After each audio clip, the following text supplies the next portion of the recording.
కళాశాలలో చదవాలనేది మీ కోరిక, కానీ చాలా సందేహాలు. వీటన్నిటికీ ఫుల్ స్టాప్ పెట్టి మీ డ్రీమ్స్ ఫుల్ఫిల్ చేసుకోండి. Contact Videsh consults.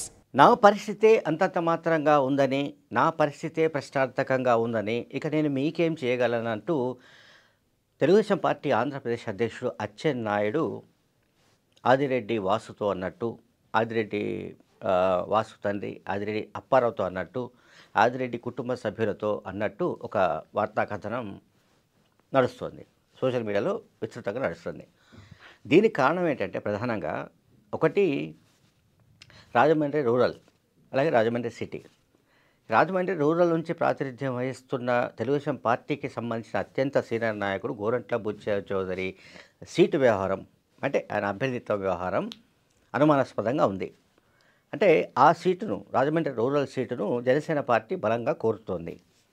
ఈ బలంగా కోరడం వెనుక కారణం ఏంటంటే, మరి ఉమ్మడి తూర్పుగోదావరి జిల్లా జనసేన పార్టీ అధ్యక్షుడిగా పనిచేస్తున్న మాజీ ఎమ్మెల్సీ దుర్గేష్ కోసం ఆ సీటును రిజర్వ్ చేసినట్టుగా చాలా కాలంగా జనసేన పార్టీలో ఒక ప్రచారం ఉంది. సో జనసేన పార్టీకి ఆ సీటును కనుక అలాట్ చేస్తే గోరంట్ల బుచ్చయ్య చౌదరి పక్కకు వెళ్ళవలసి ఉంటుంది, అంటే రాజమండ్రి సిటీకి వెళ్ళవలసి ఉంటుంది. రాజమండ్రి సిటీ నుంచి ప్రస్తుతం ఆదిరెడ్డి భవానీ గారు తెలుగుదేశం పార్టీ ఎమ్మెల్యేగా ఉన్నారు. ఆదిరెడ్డి భవానీ దివంగత తెలుగుదేశం పార్టీ నాయకుడు ఎర్రంనాయుడు కూతురు. ఆమెను ఆదిరెడ్డి అప్పారావు కొడుకు ఆదిరెడ్డి వాసుకిచ్చి పెళ్లి చేశారు. సో ఇప్పుడు ఏంటంటే ఆదిరెడ్డి భవానీ కాకుండా ఆదిరెడ్డి వాసు, అంటే ఆమె భర్త రంగంలోకి రావాలని అనుకుంటున్నారు. ఈసారి ఆయన తెలుగుదేశం పార్టీ తరపున రాజమండ్రి సిటీ నుంచి పోటీ చేయాలని అనుకుంటున్నారు. అయితే ఎప్పుడైతే రాజమండ్రి రూరల్ డైలమాలో పడిందో, అంటే అది జనసేనకు వెళ్తుందేమో అనే అనుమానంతో గోరంట్ల బుచ్చయ్య చౌదరి ఒక కర్చీఫ్ను రాజమండ్రి సిటీలో కూడా వేశారు.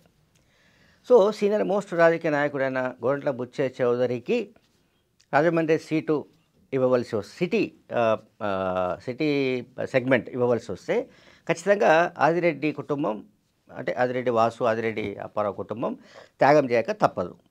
సో ఈ త్యాగం చేసే వ్యవహారంలో ఆదిరెడ్డి కుటుంబం తమ బంధువు అంటే ఇప్పుడు ఎర్రంనాయుడు తమ్ముడే కాబట్టి అచ్చెన్నాయుడుతో వాళ్ళు సంప్రదించారు. అప్పుడు అచ్చెన్నాయుడు చెప్పిన మాట ఏంటంటే, నా పరిస్థితి ప్రశాంతకంగా ఉంది అని ఆయన అన్నట్టుగా ఒక ప్రచారం వాడకంలో ఉంది, ప్రచారం ఉధృతంగా జరుగుతోంది. సరే, ఇందులో నిజానిజాలు ఎట్లా ఉన్నప్పటికీ కూడా ఈ పొత్తుల సంకటం అనేది రాజమండ్రికి కూడా చుట్టుకుంది. రాజమండ్రి సిటీ, రాజమండ్రి రూరల్, ఈ రెండు కాన్స్టిట్యుయెన్సీలలో కూడా ఈ సమస్యలు మనకు కనిపిస్తున్నాయి.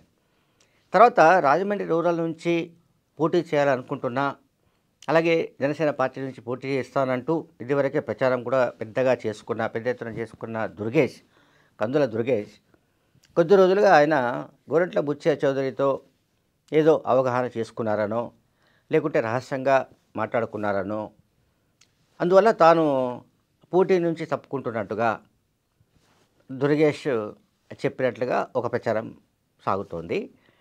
ఇదే సందర్భంలో జనసేన పార్టీ శ్రేణులకు అసంతృప్తి ఏర్పడి వాళ్ళు దుర్గేష్ పైన ఒత్తిడి తీసుకురావడం, ఎట్టి పరిస్థితుల్లో పోటీ చేయవలసిందే, జనసేన పార్టీ రాజమండ్రి రూరల్ సీట్లు వదులుకోవడానికి సిద్ధంగా లేదని జనసేన పార్టీకి సంబంధించిన స్థానిక నాయకులు, కార్యకర్తలు దుర్గేష్ పైన ఒత్తిడి తీసుకురావడం, ఆయన మళ్ళీ మనసు మార్చుకోవడం, సరే నేనే పోటీ చేస్తా అని అనడం, ఇవన్నీ జరుగుతున్నాయి.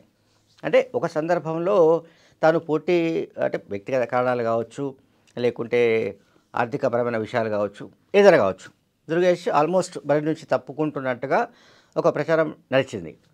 ఆ తర్వాత మళ్ళీ తమ పార్టీకి సంబంధించిన కార్యకర్తల ఒత్తిడితో ఆయన మళ్ళీ రంగంలోకి రావాలని అనుకుంటున్నట్టుగా తెలుస్తోంది. అప్పుడు ఏమవుతుందంటే రాజమండ్రి రూరల్ ఖచ్చితంగా జనసేనకు ఇవ్వవలసిందే అనే పరిస్థితి వస్తుంది. సో జనసేన పార్టీకి రాజమండ్రి రూరల్ కనుక ఇస్తే గోరంట్ల బుచ్చయ్య చౌదరిని ఎక్కడ అకామిడేట్ చేయాలి అనేది ఒక ఇష్యూ. ఆయన కూడా దీనికి సిద్ధంగానే ఉన్నాడు. అంటే ఒకవేళ రూరల్ కనుక జనసేన పార్టీకి పొత్తుల భాగంగా ఇస్తే తాను రాజమండ్రి సిటీ నుంచి పోటీ చేస్తాననేది ఆయన ప్రతిపాదన. బట్ అక్కడ ఏంటంటే, అక్కడ ఆదిరెడ్డి అప్పారావు కుటుంబం చాలా రాజకీయంగా బలంగా ఉన్న పార్టీ తెలుగుదేశం పార్టీలో. వాళ్ళు ఎట్టి పరిస్థితుల్లో ఆ సీటును వదులుకోవడానికి వాళ్ళు సిద్ధంగా లేరు. సో ఈ కాంటెక్స్లో ఏంటంటే రెండు కాన్స్టిట్యుయెన్సీస్ కూడా, రాజమండ్రి సిటీకి సంబంధించిన రెండు కాన్స్టిట్యుయెన్సీస్ కూడా బాగా అంటే కాంట్రవర్సీలలో ఉన్నట్టుగా కనిపిస్తుంది, అంటే వివాదంలో ఉన్నట్టుగా కనిపిస్తుంది. ఒకటేమో పొత్తులకు సంబంధించి అడ్జస్ట్మెంట్ జరగవలసి ఉంది. సో రాజమండ్రి రూరల్ విషయానికి వస్తే ఆ సీటు జనసేనకు కేటాయిస్తే తెలుగుదేశం పార్టీకి సంబంధించిన అత్యంత సీనియర్ నాయకుడైన గోరంట్ల బుచ్చయ్య చౌదరిని ఎక్కడ కాంపిటేట్ చేయాలనేది ఒక సమస్య. ఒకవేళ ఆయనను రాజమండ్రి సిటీకి కనుక పంపించకపోతే, రాజమండ్రి సిటీ నుంచి పోటీ చేసే అవకాశం తెలుగుదేశం పార్టీ నాయకత్వం ఇవ్వకపోతే ఆయన వైఖరి ఏమిటో మనకు తెలియదు. ఆయన తిరుగుబాటు చేస్తారా, లేకపోతే నిజానికి చంద్రబాబు నాయుడు గారు చెప్పినట్టే త్యాగం చేస్తారా ఏమిటో అని మనకు తెలియదు. సో ఓవరాల్గా ఏంటంటే ఈ పరిస్థితుల్లో Rajahmundry city, Rajahmundry rural 2 constituencies కూడా చాలా ఈ పొత్తుల ఇరకాటంలో కూరుకుపోయినట్టుగా కనిపిస్తున్నాయి. Thank you very much.